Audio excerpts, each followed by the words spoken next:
अहिल्यानगर जिल्ह्यातील राहुरीच्या आठवडे बाजारात बाजार करण्यासाठी आलेल्या बाजारकरूंचे मोबाईल लंपास करणाऱ्या बीडच्या टोळीला राहुरी पोलिसांनी चोरीच्या मोबाईलसह गजाआड केले आहे। राहुरी येथील गुरुवार आठवडे बाजारातून मोबाईल चोरीच्या घटना दिवसेंदिवस वाढत चाललेल्या होत्या। याच अनुषंगाने गस्तीसाठी असलेल्या पोलिसांनी बीड येथील दोघांना पोलीस पथकाने गजाआड केले आहे। दिनांक 16 जानेवारी 2025 रोजी राहुरी येथील आठवडे बाजारात 2 संशयित मुले फिरत आहेत अशी गोपनीय बातमी मिळाल्याने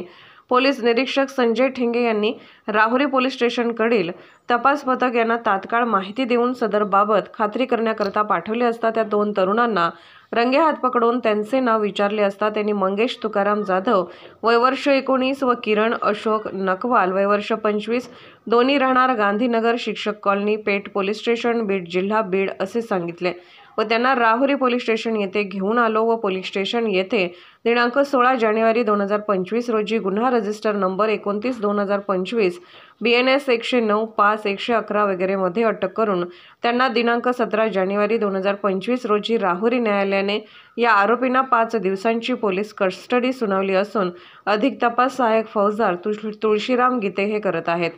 सदर कारवाई पोलीस अधीक्षक राकेश ओला, अपर पोलीस अधीक्षक वैभव कलुबर्मे, पोलीस उप अधीक्षक बसवराज शिवपूजे यांच्या मार्गदर्शनाखाली पोलीस निरीक्षक संजय आर ठेंगे, सहाय्यक फौजदार Tulshiram Gite, police head constable Suraj Gaikwad, police constable Pramod Dhakane, police constable Satish Kurade, police constable Nadeem Shaikh, police constable Sachin Tajane, police constable Ankush Bhosale, Santosh Kumar Rathod तसेच मोबाईल सेल श्रीरामपूरचे पोलीस नाईक सचिन धनाड, पोलीस नाईक संतोष दरेकर यांनी केली आहे। सार्वमंथन न्यूज, महाराष्ट्र, राहुरी, अहिल्यानगर।